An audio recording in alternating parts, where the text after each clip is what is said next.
Hey guys, welcome to another installment of the 706 podcast, where as always we discuss, argue, and nearly kill one another trying to find the 706 greatest movies of all time. Today I'm your host, Anthony, and as always we are...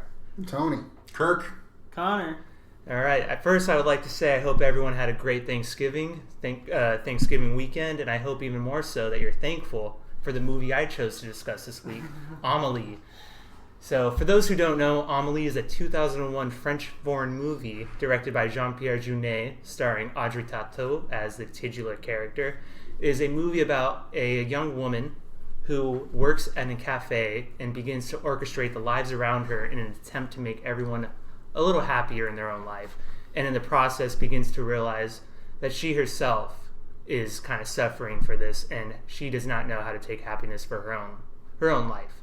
But before I get to my own interpretation or anything, I want to hear people's opinions, before I pollute and influence them. So I would like to start with Connor with how he regarded this movie. Okay, this movie is very good. I enjoyed it a lot. It's very, it has some quirk factor, but it is, and I was worried about that. I was worried it might be too kind of cutesy, but it really isn't. It's a good story about it. It's a love story ultimately. And it's got a lot of that nice kind of, filmmaking panache. I was reminded of I was reminded a little bit of Run Lola Run or something like that. It really reminded me, it just felt like a real classic, very bright, catchy, energetic editing kind of movie. All right, Kirk. Fair enough. Well said, Connor. I'd reiterate what he said. I did enjoy this movie quite a great deal. I hadn't seen it before. I'm trying to, it's hard. It's a movie that definitely I don't think I could have possibly caught everything on the first try, the first go around. But from what I did glean from this, I quite enjoyed, and I can tell that it was definitely labor of love for this director, and probably something he had been working on for quite a while, ruminating upon. But I'll go into it more. But I definitely did enjoy it. That's a cursory take. Yeah. This movie, you go inside and it's cold. You sit down. Your mom's chopping a tomato at the stove. She says, "Oh, hi, honey. Are you all right?" I said, "Yeah, I think so, Mom." She brings you a cup of milk. It smells very nice, and it's warm in your hand. You take a sip, and you take a sip. She puts cinnamon in the milk, which I've never thought of before, but it makes so much sense. I look up to thank my mom, and I see Anthony's there. Anthony, what? And he redecorated my entire house. And then Anthony he's my dad. Because Anthony, I didn't realize you'd made this movie. I didn't realize that this movie emerged from your psyche and just became this thing. I did, okay, that being said, I did enjoy this movie.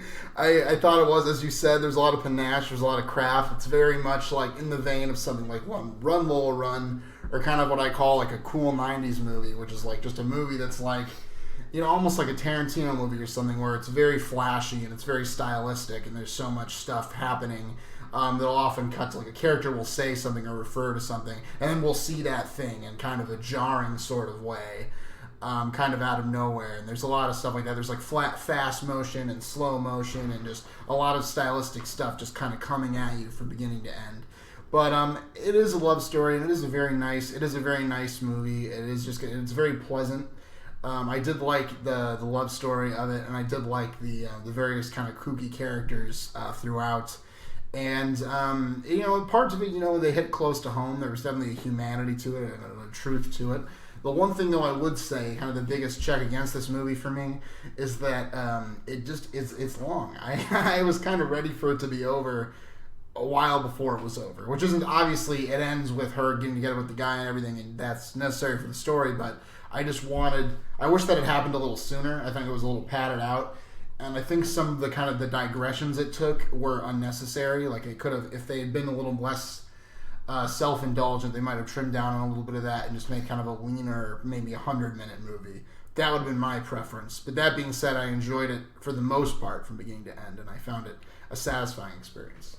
Well, no, I'm certainly glad everyone was pleased to enjoy it. I was a little worried that, this being foreign and French. I do want to say that I don't know how much these guys understood the movie. They did watch it with subtitles.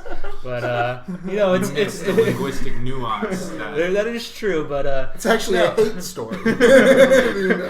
Some background information. One of the reasons I chose this movie, I had only seen this movie once, and it kind of stuck around with me, lived long in my memory after I had seen it, but I was a bit hesitant to rewatch it. I was a little afraid it might tarnish some of that, and I'm glad it didn't. I love this movie even more. There's a lot to it. And then, beyond that, though, is this movie, when it came out in 2001, was a pretty big popular smash. It launched itself into the top 10 foreign box office grosses of all time in America. It was nominated for the Oscar, and to this day, I think its influence is pretty well received. It's still talked about online pretty frequently. It was voted number 1 in Esquire, actually, as the feel-good movie of all time. Number 1 in BuzzFeed's French feel-good movies of all time. And it was number 2 behind It's a Wonderful Life in Sight and Sound's feel-good movies of all time, actually, which is pretty interesting. So obviously something here resonated with audiences. And, I think there's a very simple kind of surface interpretation here. If you guys want to speak on that, the kind of just the overall story here with Amelie. What do you guys think? What it's saying or what it's about? Like why do you think this kind of resonated, or what's on there that's people grasp? Well, I think it's a fairly universal thing about, or she's kind of an introverted girl, or she's kind of a quiet girl. They talk about how she, didn't have many friends growing up, and whether or not that's true for most people, I think it's identifiable for most people. I think that's a feeling a lot of people can kind of tap into and feel connected with. And just the whole notion of, she's afraid. She'll help all these people out with their lives and yet not, but neglect her own life, which, is it's kind of something we hear more about than we really made to feel. She seems to have a pretty okay life for the most part. But the whole notion of she's too afraid to meet this guy and she's, avoiding him, and she's told basically by the old man who's like a neighbor of hers, you have to go for him or, you'll regret it for the rest of your life. I think that's a very common, that's a very commonplace anxiety. It's a very easy anxiety to tap into. Very kind of a universal anxiety of letting your life, slip by you and just, not taking chances and just gather the rosebuds while you may. Yes, I mean, this is a shy, sheltered girl when she grew up. Her dad, basically sheltered her from kind of going to school. She grew up alone. She was always living in her imagination.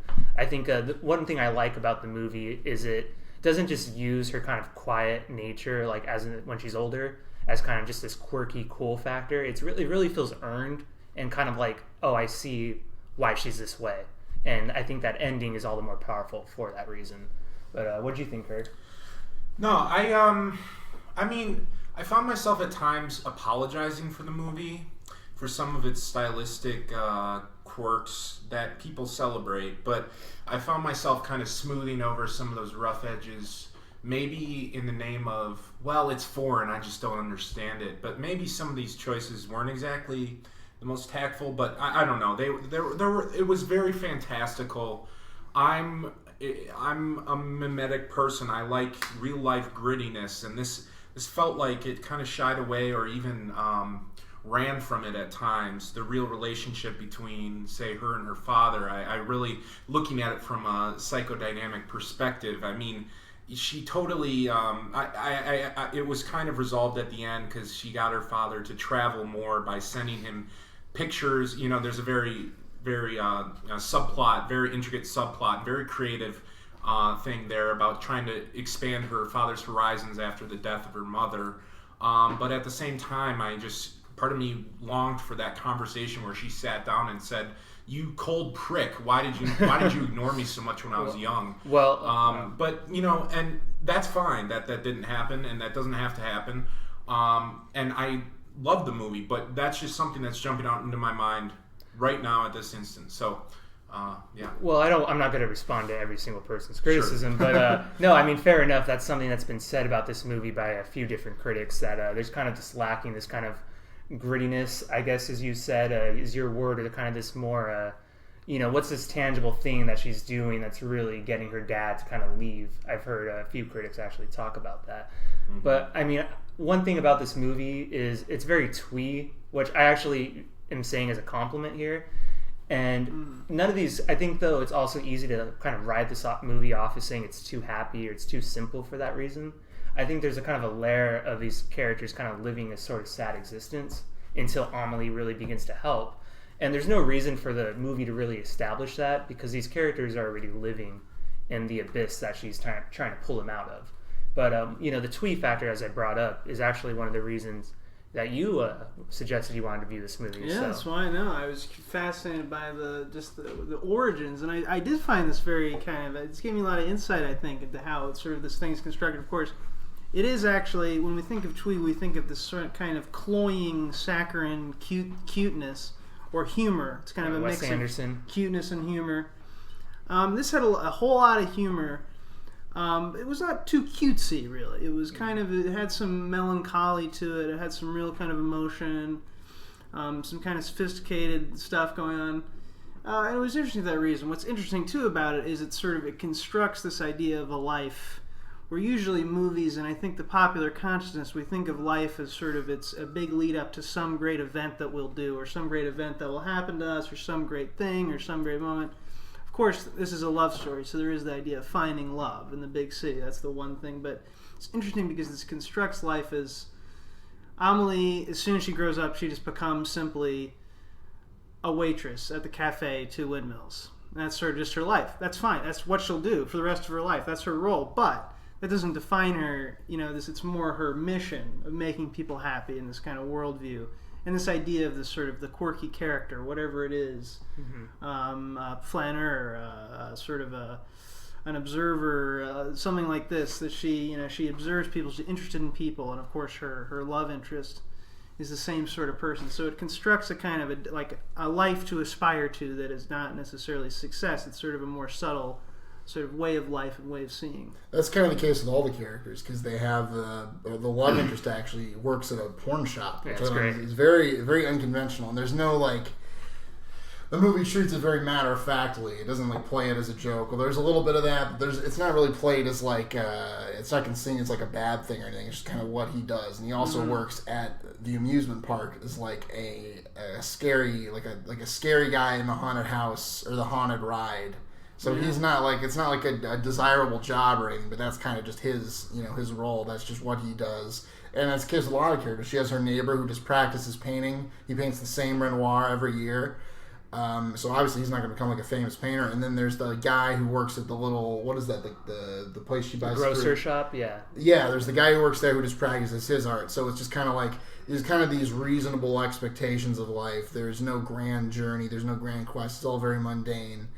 But the movie's saying basically, that's okay. That's just what these people do. There's more. It's about kind of the little moments and your relationships with people and that sort of thing. But another thing about the movie that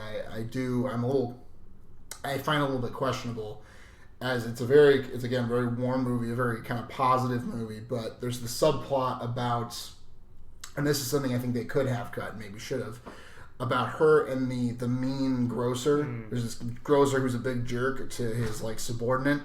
And basically, she sneaks into his house and constructs a series of Home Alone style traps, so that he'll put foot cream in his mouth when he moves to brush his teeth, and she laces his liquor with something we don't know, just a white powder that he doesn't like. It's really gross, and just does all these leaves all these traps for this guy because he's a big jerk, which to me is feels very petty and very kind of besides the point. It's supposed to be cute. It's supposed to be funny. Yeah. But yeah, it's vindictive, and I feel like it's beneath Amelie. Why does Amelie go to so much trouble to make this guy's life worth? That's not what it should be about for me. I did not like those scenes either when I first watched it, but when I watch it again now, I actually kind of enjoy it. I think it's kind of important to her character.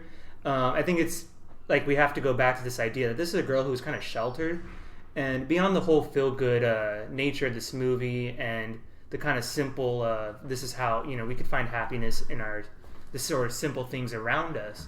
I think one of the reasons I really love it is, to me, this does for a young woman what the 400 Blows does for kind of a young boy, or Stand By Me. That on the other end, this is kind of a coming of age story, and that those kind of vindictive acts she's carrying out are not they're not too unreasonable to think of from the perspective of a child, which she's kind of still seems to be throughout the movie until later on in the end. You know, so I feel like, you know, that's it's she's kind of living out this kind of still childhood like girls like thing to do. So it's not too far out. I do see how that kind of like feels weird from the kind of rest of the movie, but I think if you view it from the coming of age side, that's kind of important. I find Amelie to be like less of a person and more of an abstraction, and I think that's kind of the role she plays for the characters in the movie. She's like a representation of the ideal and the unearned and the sought after, but and so I think that plays on a symbolic level. But I don't know, you know, it's very, very good and so like warm. It's very warming. It's like drinking, you know, hot chocolate on a cold, very much like Tony's allegory what played on, but you know, without Anthony as the pedophilic father. I didn't say that. Oh, well, it was I don't put implied. words in my mouth. I don't think it was implied at all, but that's another episode. All right. Let me go around. Let me go around and ask, because that's one thing I was actually curious about. Is Audrey Tautou is one of my favorite actresses. I think she's great.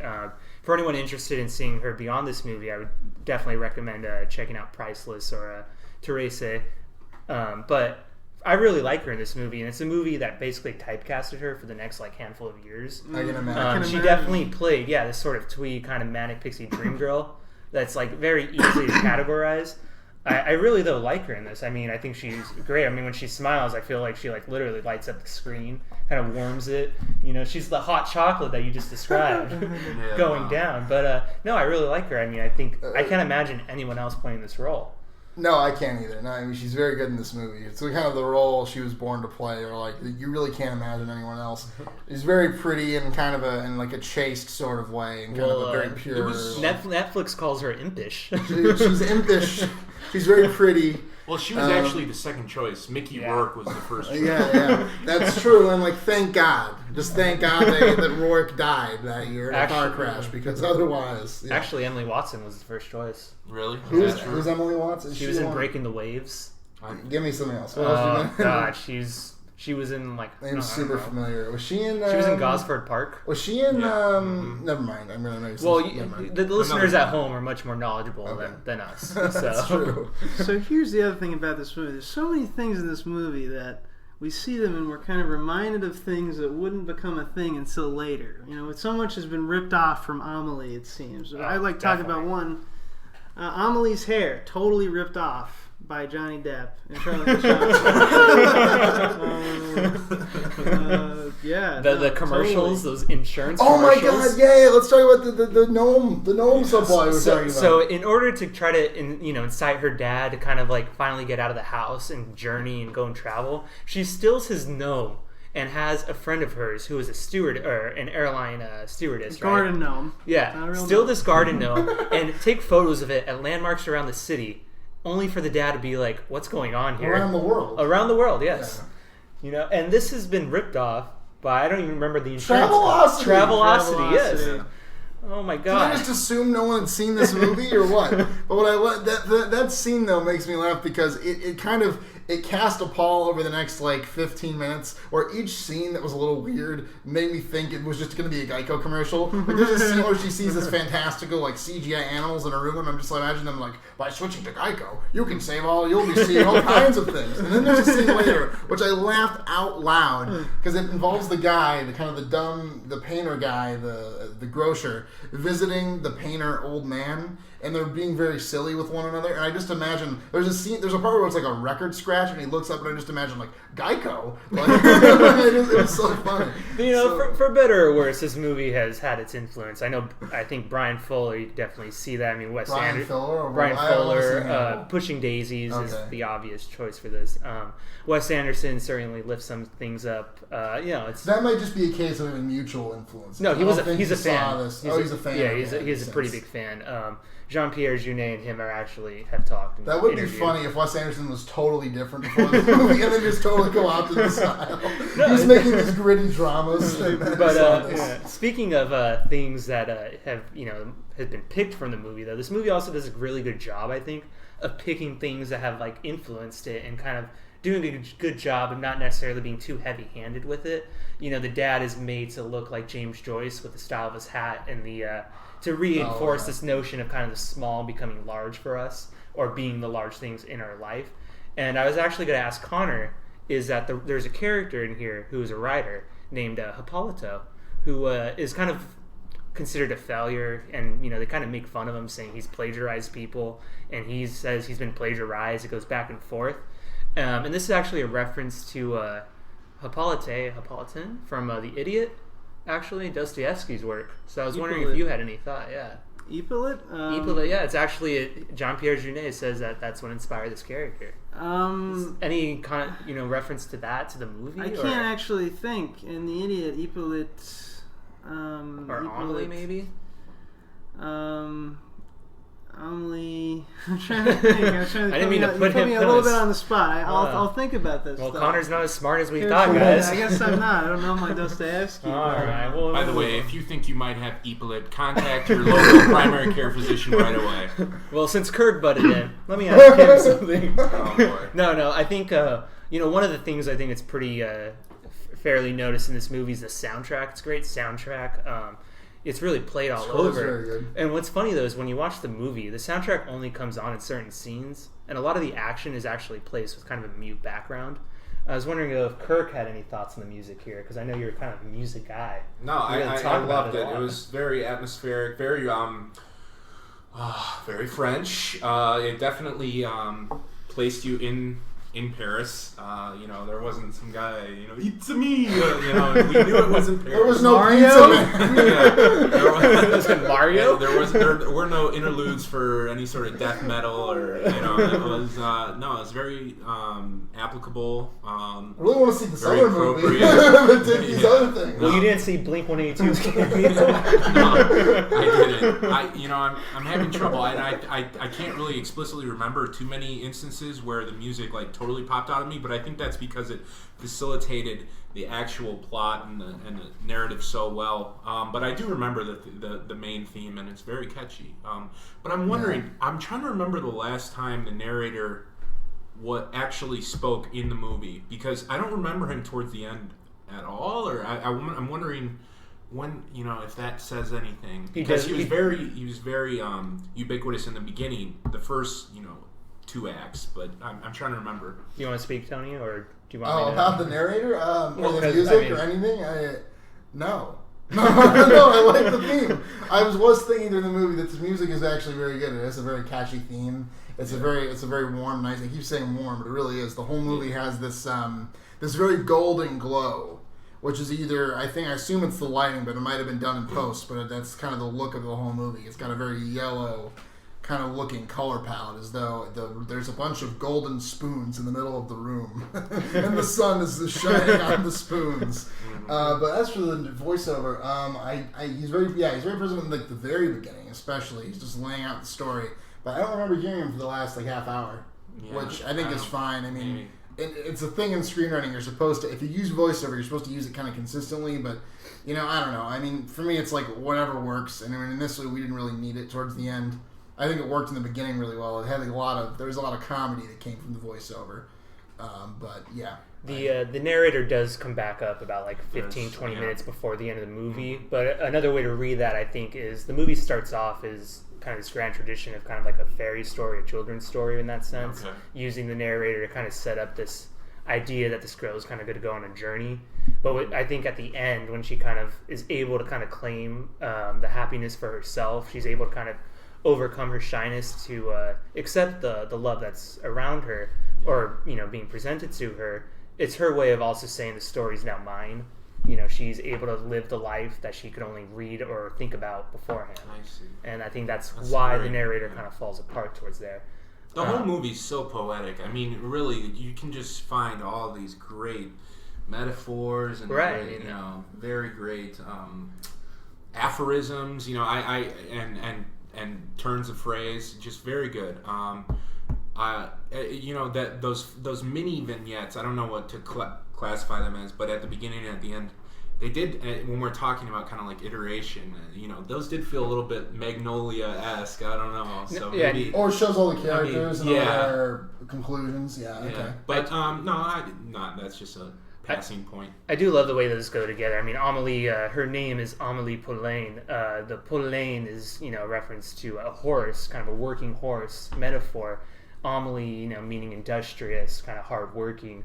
So, I mean, the idea that she's kind of this hardworking animal or hardworking person, is what she needs. She has to kind of experience this sort of, not quite adversity, but she has to experience life for herself in order to kind of move on and become like the adult we see at the end. I think. Does anybody else want to go to Paris after watching it? Like it idealizes and romanticizes Paris, which I know it is inherently like that. But there's so much. They seem to pinpoint like very green, lush places, and we're actually in New York, so when we go outside, unless we make a determined effort to go to specific points in the city, I mean, we'll see. Are you telling me your life isn't exactly like this?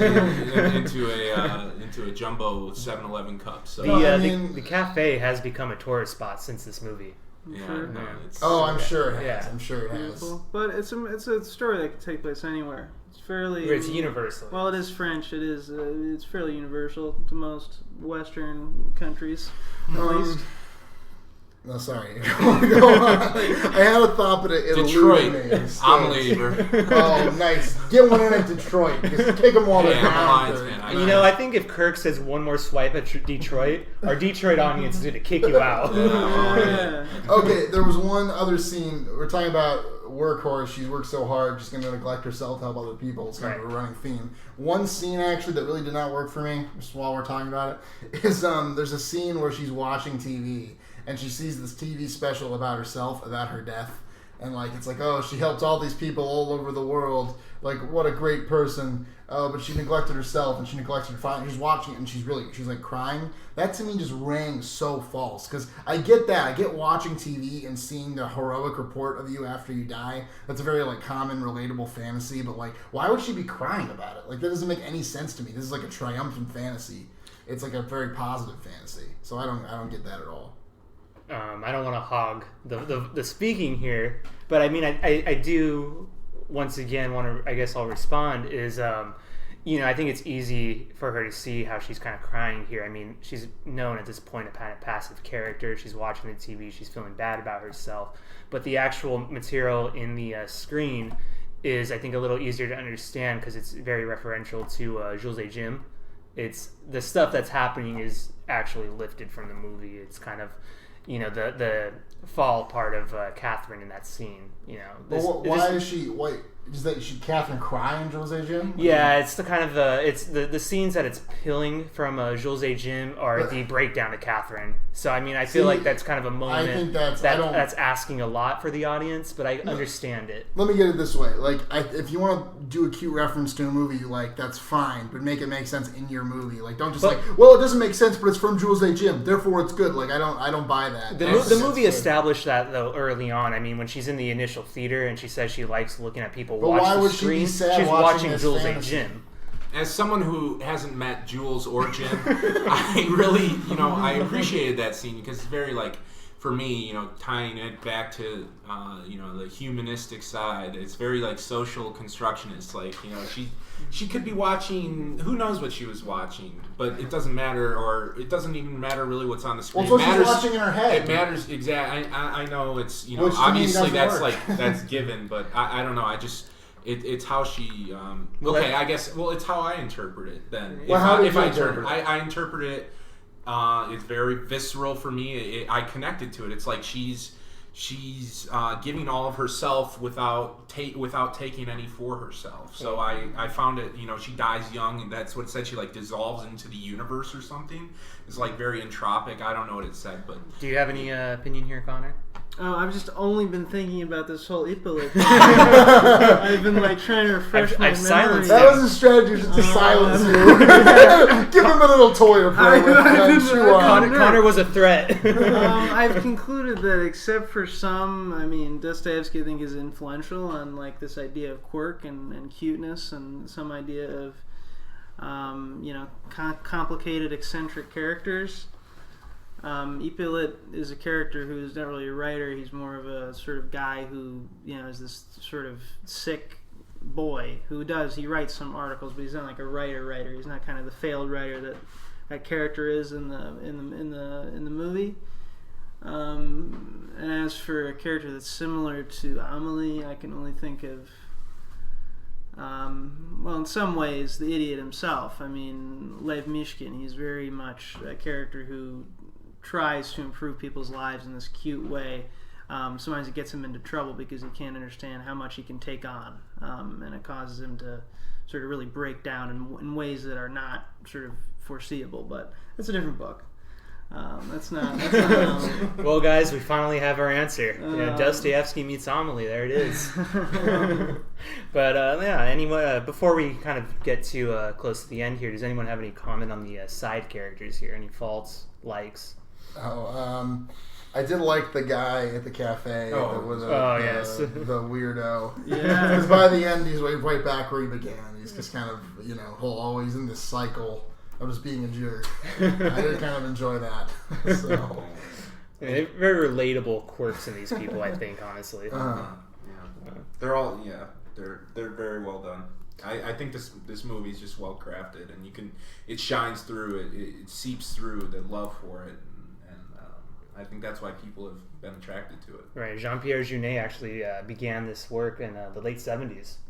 Worked on it for 20 plus years. That makes sense. Yeah. Wow. Yeah. But closing thoughts before we go on the vote here?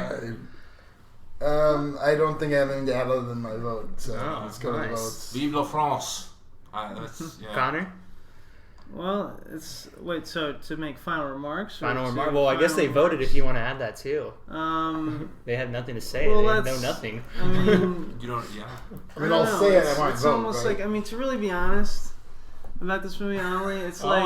What have you been doing before now? It's been 30 minutes. To be really honest, it's almost like these two French frat boys. They're thinking how can we make a quick buck?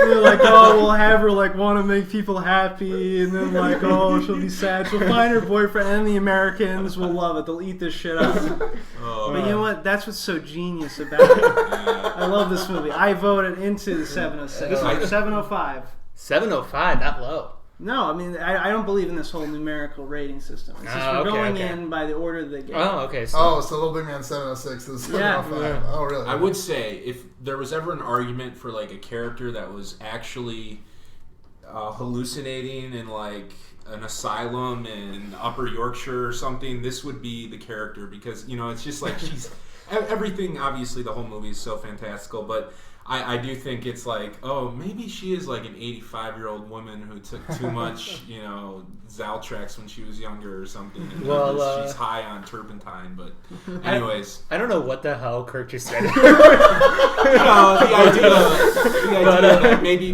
we're all just we're all insane. Yes or no? Yes, okay. It passes the sanity test. All right. I'm actually relieved that I don't have to make the choice because I was actually a little divided here because it was very good, but as I said, I feel like it is overlong, and there were kind of individual bits that I did kind of quibble with. I don't think this movie is a perfect object. I think it is kind of there were ways that they could have improved it. And that being said, I think it is a fine film. Not fine as in fine. Fine, Mom. I'll go to the store with you. No, fine as in fine. Delicate. That movie be fine, you know. Yes. So it's a fine film. There's a lot to recommend it. I don't think it's one of my favorites or anything. But yeah, there are worse movies we could have put in the 706. And I'm sure there will be. I'm sure there will be. We're only doing the greatest films, but I guess it's no world's greatest dad. Let's just not. Let's just leave it. Amelie, tour de force, masterpiece. Wait, we need to play the sound again. Whoa, guys, I didn't put my vote. You don't get to vote. It's a yes. Unanimous. Real quick. No, it's not unanimous. All right, never mind. All four. All right, real quick. Pause for the sound effect. All right, we got our second film in the 706, 2 in a row. Yeah. So we're 50% right now. It's one, could go either way. All right, guys. So we're pitching. This is shaping up to be the 14-12, right? Yeah, this is good. 50%. No. All right, so Kirk, you got to go first, right? I'm excited, guys. So we're pitching next week's movie. Anthony's got to pick from our nominations. All right. Well, I was a little torn this week. Nothing really jumped out to me that I really thought, oh yes. And I'm realizing I'm not going to pander to Anthony at all. I'm just gonna, I'm gonna stick with my vision for what I think would be fun to talk about. So I'm gonna throw out there Bronson, and I know we've discussed this in our private matters, in our private conversations. Bronson, 2008, of course, the starring role Thomas Hardy. Very, very good in this movie. It's a British film. There's really no one else of note that I know that I can speak to, but the movie itself chronicles the exploits and adventures of Britain's most famous prisoner. He's infamous, I guess, for being very violent, vitriolic, anti-establishment, and just his life story. It's very quirky, but at the same time, it's haunting and really almost gruesomely violent at times. But Tom Hardy plays it perfectly. It's very it's got a little bit of Clockwork Orange meets Deer Hunter, if that makes any sense to anyone out there. That was quite a pitch, Kirk. Directed by Nicholas Winding Refn, who did Drive. Yeah, good job, Kirk. Yes. Good job. I couldn't believe you didn't say it. All right. Well, I had my movie picked out all week, but I was thinking today, this afternoon, walking through the cold, and I had a change of heart. I just watched this movie, and I want to stay in Paris and watch a little movie called Simon Killer from 2013. Ooh, I'm in the 2013 mood today. I just watched the movie the other day. I really dug it. I am a little intimidated to host an episode on Simon Killer, though, because I don't really have a grand reading of it, a grand theory. I would have a hard time articulating exactly why I like it, but hopefully a second viewing would help. But it's just it's great. A lot of great mood, great texture, great music, very unsettling. Just a really original, bold kind of movie. It does have a little Nicholas Winding Refn in there as well, I would say. So they're not as far apart as you might think. But although Bronson sounds great as well, I'm going to watch it for a long time. What's the director? Antonio Campos. Okay. I think we spent a little bit too much time in the realm of physical human beings. Ooh. Which is why I am going to advocate for the greatest animated film of all time. 1999. Oh boy. Brad Bird. Oh. That's right, folks. The Iron Giant. He just took it. He stole it. And there's no Refn in here. There's no Refn. So if you're gonna ref, you gotta get out of here. You don't ref. All right, counter arguments, guys. Rebuttals. So we'll start with Kurt, right? All right. Well, I don't want to watch some sort of autobiographical Simon Pegg. I don't even know what that is. BBC documentary. By the way, he was watching it the other day in his room. And I thought he was watching softcore porn because I heard sex scene after sex scene. Honestly, I was uncomfortable. All right, it was offending my Christian sensibilities. And I don't want tetanus from Iron Giant. All right, I got enough Downey Jr. as it is. Just stick to the Avengers. All right, go ahead. Okay. So let's see. Counter arguments. I don't know. I mean, I've seen Iron Giant. I saw it a long time ago. I'd like to revisit it. Sure. To me, it's just one of those movies the internet's always saying they're really nostalgic about. Just hearing about the nostalgia for the Iron Giant. I'm sure it's a fine movie in the other sense, the worst sense. But I'm not particularly excited to watch it again. I don't know. I just don't have that many fond feelings for the Iron Giant. Although maybe a future viewing, would sway me. Bronson, I have a much harder time arguing. Bronson sounds pretty cool. But Tom Hardy was just in a movie called Legend, which is terrible. And just so Tom Hardy learns his lesson, just to teach Tom Hardy to stop being in terrible movies, we should abstain from Tom Hardy movies for at least a month. That's all. And Simon Killer is awesome. How far away is The Revenant? All right, yeah. It's I'll do a month. You can wait a month? All right. I don't think I really have to talk about these other movies. These guys picked to address Tony's point, the whole nostalgia factor. Iron Giant, people do have nostalgia for it, but it also is simply, when you watch it as a grown man, it is still the best animated movie of all time, hands down. Hands down. Thematically, thematically, story-wise, it's just so good. It's quite a fable. And we get to that whole theme of like what it means to be human. And this is amazing in a kids movie. So, yeah, nothing nostalgia about it. Well, let me just quickly run through your guys' arguments. Have you seen? I've seen The Iron Giant. I have seen part of Bronson. And I know nothing about Simon Killer beyond what Tony has said this past week. He's really built it up. He's built up a case for it. You're gonna hate it because Right, I love so much. right. Exactly. Tony and I are pretty on the opposite spectrum when it comes to movies. I think a lot of times. I don't know if we're on the opposite spectrum. Well, I think so. Connor, I don't know if he chose this movie because he knows what I feel about it, but I'm in the minority camp for The Iron Giant. Really? Yes. He calls it the best animated film of all time. I call it one of the worst. I thought you were going to say you loved it. No, it's not that bad. I thought you were a huge fan. Maybe I would come off hating it a lot more. I don't know. Maybe I'm kind of tempted. But I will say this, Kirk, I'm proud of you. You've come a long way. We're all so proud.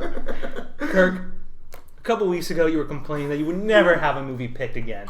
And today that's not going to be the case. But you came close. Oh. And so I would love to sway people's minds about The Iron Giant. And I would love not to pick a movie from Tony. But we're going with Tony. Simon Killer. The first repeats. The first repeat. You have yeah. the hype to live up to. I think real quick before we close out here, we should say that I believe in Amelie there were no men's butts. I didn't think I saw any. No. Yeah, I'm sorry guys. I know we have a trend. We broke the streak. Yeah, but I saw a naked pregnant lady. Does that count? I don't know. There were breasts in the movie. There were breasts. Very unnecessarily, to be frank. They totally could have not had them. Oh, you well, that's an American sensibility here. Well, all right. Well, Audrey Tattoo, je t'aime, au revoir. Je t'aime, Amelie. Happy Thanksgiving, everyone.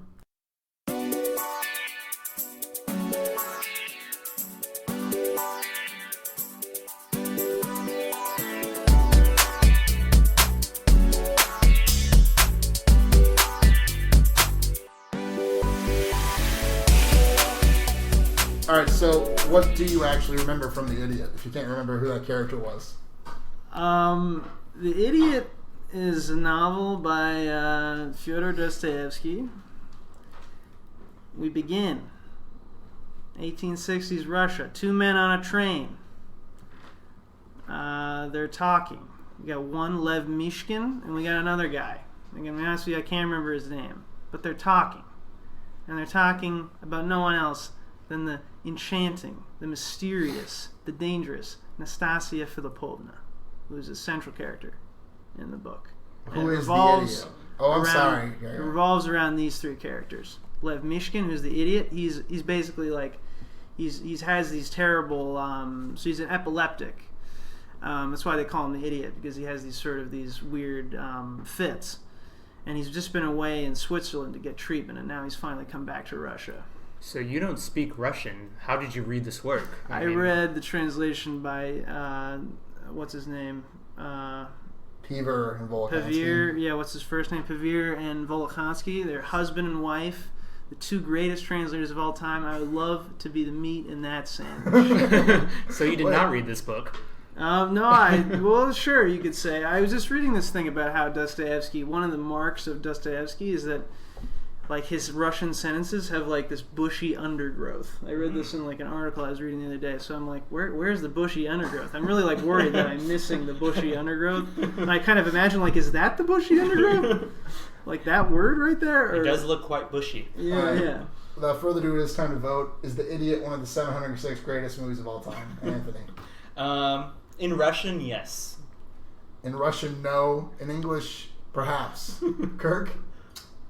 I would say, wait, what are we talking about? I don't know. All right, well, that's it, guys. Okay, no, let me say, you should watch the movie The Idiot by Akira Kurosawa. We're gonna get around. Oh to my it. God, I Don't want to worry. watch that. It is the. Why it didn't is you the, vote for that? Yeah, it is the Kurosawa. I mean, listen, you guys are gonna see a lot more Kurosawa coming up. This was just a throwaway. I knew Anthony wouldn't pick me because I just went. So don't worry, I got some good stuff for you guys. All right, guys. Happy holidays. See you next week.